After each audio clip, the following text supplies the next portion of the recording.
Bots for the win.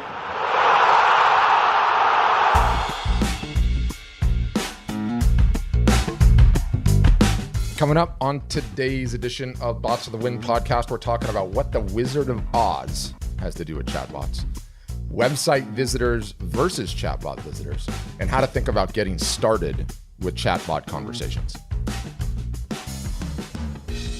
So I was reading a post. I can't even remember where I found it. I actually went back and tried to find it, and I couldn't find it.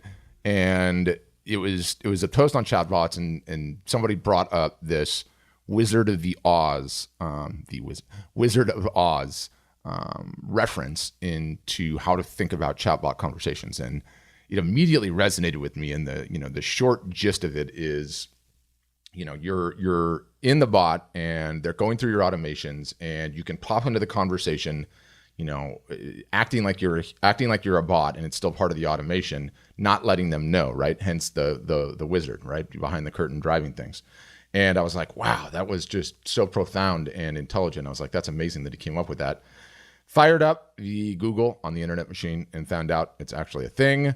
It's been around for a while. And this Wizard of Oz concept, let me just read the definition because I think it works. In the field of human-computer interaction, a Wizard of Oz experiment is a research experiment in which subjects interact with a computer system that the subjects believe to be autonomous, not real, but which is actually being operated or partially operated by an unseen human being. I'll throw the link to the Wikipedia article in the show notes. So I think this is a really interesting way to think about chatbot conversations. So I want to explain how we can apply the Wizard of Oz framework to our bot. But first, I think it's important to set the table, so to speak, provide some context for what we're going to talk about. So I want to talk about, what a website visitor might look like. Remember back in those days when we had websites? Just kidding. What a website visitor might look like versus a chatbot visitor, and specifically how we're able to look and see what those interactions look like. And I love this contrast because it's just so powerful. It highlights yet another reason why chatbots and why now. So let's just talk about what happened before. Let's say I searched Google. I found your website. I visited your website. Perhaps I hit a few pages. Perhaps hit some pages that indicated a buying decision. And then I left. I bounced. I'm gone. That was it. Now, to figure all of that out, I would light my pipe, grab my magnifying glass, go Sherlock on the data, and I would try to look through all the various different reports. Let's just say that Google Analytics gives me the path, where you landed, where you came in from, what pages you went to, and how you bounced, right? I had a pretty good picture doing that. But at best, the data was still a bit cloudy. And then let's talk about how things evolved, right? The smart marketer didn't just rely on his analytics report. He didn't just rely on Google Analytics. He started to level up his game. So let's say in addition to that Google Analytics data, you started running heat map tracking. You got to see where your visitors were, how far down the page they scrolled, where they got hung up, what buttons they potentially clicked on. It was another layer of data that heat map and scroll tracking software have given us, right? After that, perhaps you leveled up some more. You started recording the visitor sessions. There's a number of different apps out there you can do that. So you actually had the opportunity to spend a couple hours in the morning and watch videos of their actual sessions. Now, admittedly, this is a better experience to watch, I think, on desktop than mobile. But perhaps, again, you dedicated a portion of your day. You watched these videos. You took these videos and you coupled them with the heat map data and the Google Analytics data or your analytics data. And, you attempted to get sort of a better picture of what your visitors were doing, where they were going. So you learned some more. You went back, you took the learnings, you came up with some tests, you iterated on your website, and things got better. Perhaps you even took it a step further. And in addition to your Google Analytics, in addition to heat map tracking, in addition to videos, you started popping polling widgets or NPS surveys on your site. And maybe even you tried to fire a live chat box to glean some further insights, right? And a lot of the time that worked, but it certainly doesn't work for all visitors, right? Because you had a lot of visitors that came that didn't fill out any of your NPS or your chats or anything else, and they bounced, and you were just stuck with the data. So applying all of that to our website visitors and looking at our website traffic through that lens, you certainly get a much better picture of things than just looking at your analytics reports. But it made the analysis of all of the above, let's just say, a bit painstaking. You have to log in and out of all these various different services, and then you got to cobble together all of the data to do your best to get the big picture of what your website visitors are doing. So let's say that was a smart way that you look at your website, right? Okay, so let's contrast that with what the bot gives us. Number one, you're no longer a faceless visitor. You're Ian Dunross from Hong Kong with what looks to be an extremely lucrative shipping business. I searched Facebook to find out a bit more about you. I think that's a bit better already than random website data, right? So for starters, I know who you are. I at least know who you tell Facebook you are. Number two, I'm very quickly able to see what parts of my bot experience you interacted with. I go into the live chat, I look and see what you did, what buttons you clicked on, where'd you go from here to there, how did my flows do? I got you onto my freeway, and perhaps I could have kept you on the freeway longer, right? Like read bot experience. That's what I mean when I say freeway. So you get a much better picture by being able to view at a granular one-to-one level what people are doing in your bot. And number three, which is even further awesome, is you're able to pop into those visits, right? So regardless, if I got you the moment when you were on my site or otherwise, I can always just pop into the conversation and say, hey, what's going on? I can play the Wizard of Oz and act like it's the bot doing it, or I can ask the question, throw on some parentheses, real human here. Just wondering what you got hung up on. Like, you can do those kinds of things, right? And I think when you think about that, when you drill into contrasting those two, it's just so incredibly powerful what the bot has to offer. I love it. So where am I going with all that, right? Setting the table for what a website visitor looks like versus a bot visitor. And what it's sort of led me to is, let's call it a framework of sorts, right? And the framework is how to think about and get started with chatbot conversations, how I'm approaching it, how I think it really works. And so I think step one to this entire process, before we get into the nuts and the bolts, if you will, is you got to start with getting your mind right. And let me explain. The default reaction, and I've seen this too many times already, as you bolt messenger marketing into your marketing stack is, oh, great. Oh, this is just lovely. Yet another venue where I have to start doing more work, start chatting with customers and people, carving out chunks of my day. There's this expectation of being, instant, right? Talk to them when they're there. All this extra work, I'm already overworked, right? Nope. What if, and believe me, this is so hypothetical. What if I told you don't have to talk to your visitors and your customers, but you get to talk to your visitors and customers in your bot? Believe it or not, this presents the greatest opportunity where the magic happens. Now, quick side rant. Are you on the Facebook groups for, everyone and their brother's got a Facebook group now talking about chatbots, this, that, and the other. I'm in there a lot. I pop in and out. I love what you learn in there too. And what do you see that the majority of folks are posting? There is so much about how to use the flood of updates, the tags, the tricks, the quick reply buttons, the smart delays, this hack, that hack, building dialogue flow in, all of these things you can automate everything, right?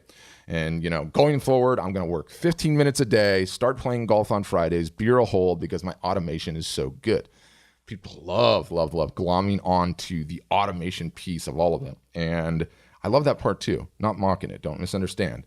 But what people don't talk about enough, in my opinion, is the power of the conversation and understanding how to get better at it. So hence this framework, right? Understanding that the conversations that you're having in the bot, how you're handling those, how you're fixing things when they break, and ultimately how your bot is getting better over time, one conversation at a time. That's the magic. That is what is going to create lasting value in our businesses. And I would argue, build a bot that can truly automate more and more of our businesses. So let's talk about how best to approach it, how I've been approaching it, and really, really enjoying it. So let's get back to the Wizard of Oz concept and how this applies. And by the way, bonus, this framework works absolutely fantastic. And the best part of it is just as valuable if you're just getting started, perhaps even more so as it is for those of you that are rolling, by which I mean have a mature bot, lots of flows, equally important, lots of users interacting with it on a daily basis. So permit me, if you will, to create a real life situation out of, let's call it thin air. It's not thin air. To give my explanation some substance. So say your business is SaaS and on your website, you don't publish pricing. So what tends to happen in this particular instance is you get a whole lot of folks that find their way into your bot and don't want to read about what you do or educate themselves. They want to ask you and they want an answer. So you start getting all kinds of people that come in and ask questions like, so how does this work? What exactly do you guys do? Just let me know what the pricing is so I realize I can't afford it and move on with my life. I hate companies that don't publish their pricing, and on and on and on. They're a suite of questions, a grouping of questions that are all basically asking the same thing. So when you're just getting started and your bot's just rolling, your job is to answer them. So you obviously find yourself typing out responses. This becomes a quite repetitive in nature, and yes, absolutely, it's time consuming. So what does the Smart Bot Builder do? They, instead of answering these individual queries, they set up a sequence. Now you can build those right in ManyChat, and it can even be a choose your own adventure catch-all sequence with a few different routes depending on the query, right? Or you can just make it absolutely simple and attempt to answer all of them at one, which is how I like to start. So in our current example, knowing the types of questions that are going to be coming in, I would fire off a sequence that would say something like, hey, Patrick, you're wondering, how does this all work? What exactly do we do? What it all costs, or why we don't publish pricing on our website? We'd love to explain that for you. Click explain it to me below. You got a nice little button there. That would be an example of the sequence. And you wait till these conversations come in. You then become the Wizard of Oz, right? You're not actually talking to them, but you are a human. You manually subscribe these folks to the sequence that you created. This takes about 2 seconds in ManyChat, by the way. It's amazing.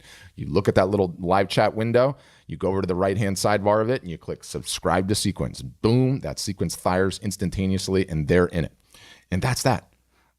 It's that simple. Now, I would say you do need to pay attention to time zones when you do this. If they came and chatted you up in the morning and you're not going to get in to deal with the live chats until the afternoon, you need to be cognizant of what time zone they're in. Do not have your overseas staff come in and start firing these things off haphazardly in the middle of the night, because you're really going to infuriate people. You're going to end up with an angry customer. So definitely glance at the time zone before you do this. But it's really just that simple. You create a sequence. You wait till these live chats come in. You say, oh, I've got a sequence to answer those questions. You instantaneously subscribe them to the sequence, and off it goes. There it does. It fires off. You in this process, you can cut down on what might have been honestly hours of work responding to these folks back and forth, and into just minutes a day. And you can have anybody do this once you get it set up. It doesn't even need to be you if you're busy. I mean, in most cases, I love doing it because it allows you to take it a step further and watch how they interact with that sequence. You can then pop into real human mode and say, hey, saw you went through that sequence. Did it answer all your questions, Patrick? No? What follow-up question did you have, right? So if you did, you figured out how to answer their questions with that sequence. If you evaluate it and you say, hey, this sequence worked, it really got that job done. Well, guess what? You take that sequence out and you figure out how to build it into the menu so that they can go and get it on their own. Or, you figure out how to tailor this sequence to the potential keywords and build in those levels of automation. And you do this, and day by day, your bot starts getting better. Day by day, you have happier customers. Day by day, you automate more and more. Day by day, it's Friday, you're taking the day off, and you're playing beer hole golf, right? So you're going, yeah, I've got this thing automated. After the weekend and the hangover subsides, then you go out and you find out what the next most pressing question is coming in, and you start working on a sequence for that one. And it's literally just rinse and repeat. You're just going through this process, and you're tackling the questions one at a time. One sequence might get broken down into 3 sequences, and you might have questions over here, over here, over here, and so you might have 4 sequences going on. It really just depends based on the nature of your business, right? In that SaaS example, I get customers coming into the bot, and I need to be able to route them to customer support. So I've got to go in and create a sequence, and I can just start dropping them into that. Either way, I'm not typing anything. I'm just typing the sequence once, which is just amazing. And further, the ability to see their entire journey, to pop in as the wizard as yourself, follow up after the fact, and then to get those learnings, it becomes so incredibly powerful. It's powerful because how fast this process is. Execution speed in your business is absolutely everything. How efficient this process is. You're just dragging and dropping them into sequences. And again, like, you can have your employees do this, someone further down the trough do it, and then audit how it's going later. And the fact that it's all completely visual and you only have to log into one place to see it, to contrast it with our web version, it is simply magic. And I would go further to see, like, when you touch it and taste it and then contrast that to how hard it was to get that website intel like that before on our sites, it really is, it's lovely.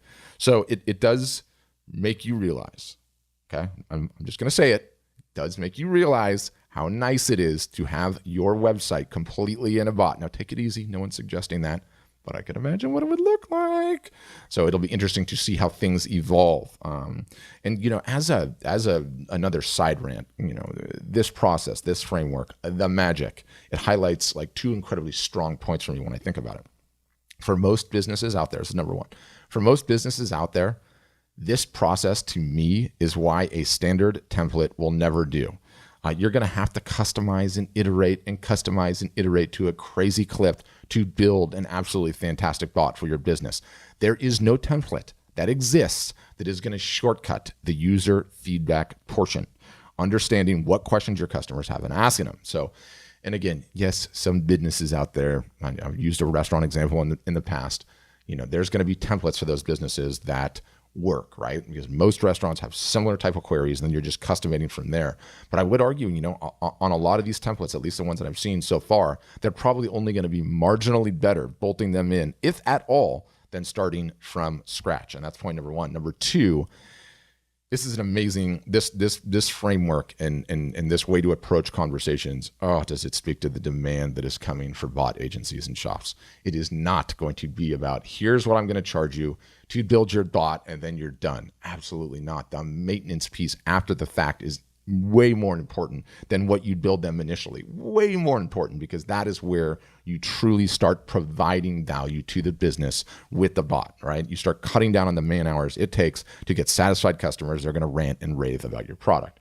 So if you're just getting started, this is amazing framework for you. Why? Because you don't have to build anything.